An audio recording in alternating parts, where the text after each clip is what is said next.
சனாதன தர்மம். மகாபாரதம். உமது துயரத்தையும் துரியோதனனின் செழிப்பையும் நான் காண்பதால் பாரபட்சத்துடன் நடக்கும் அந்த பெரும் ஆணையாளனை குறித்து நான் உயர்வாக பேச மாட்டேன். ஐயா, விதிகள் அனைத்தையும் மீறி நியாயமற்று பேராசையுடன் நடந்து கொண்டு அறத்தையும் நல்லொழுக்கத்தையும் காயப்படுத்தும் துரியோதனனுக்கு பெரும் செல்வத்தை வழங்கி என்ன பெரும் பலனை அடைந்துவிடப் போகிறான் இறைவன்?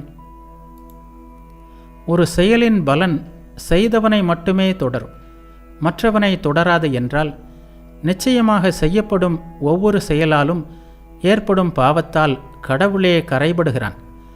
எனினும் செய்யப்பட்ட செயலின் பாவம் செய்தவனை சாரவில்லை என்றால் பலமே, தனி ஒருவனின் பலமே செயல்களுக்கான உண்மையான காரணமாகும்.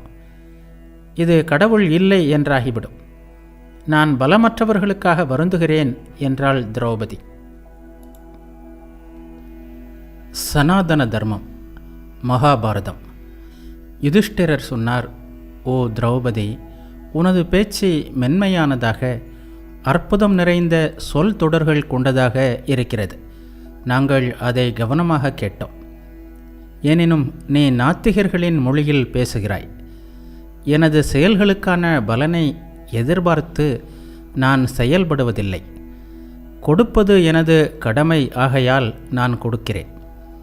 வேள்வி செய்வது எனது கடமை ஆகையால் நான் வேள்வி செய்கிறேன். இல்லற வாழ்வு வாழும் ஒரு மனிதன் என்னவெல்லாம் செய்ய வேண்டுமோ அவற்றையெல்லாம் அவை பலன் கொடுக்குமா கொடுக்காதா என்பதை கருதாமலேயே எனது சக்தியில் சிறந்ததை பயன்படுத்தி செய்கிறேன். அறத்தின் பலனை அடைய விரும்பி நான் அறம் பயிலவில்லை.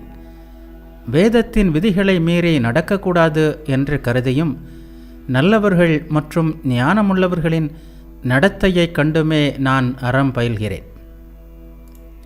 ஓ திரௌபதி, எனது இதயம் இயற்கையாகவே அறத்தின்பால் ஈர்க்கப்படுகிறது. அறம் பயில்வதன் மூலம் அந்த அறத்தின் பலனை அடைய விரும்பும் மனிதன் அறத்தை வணிகம் செய்பவனே ஆவான்.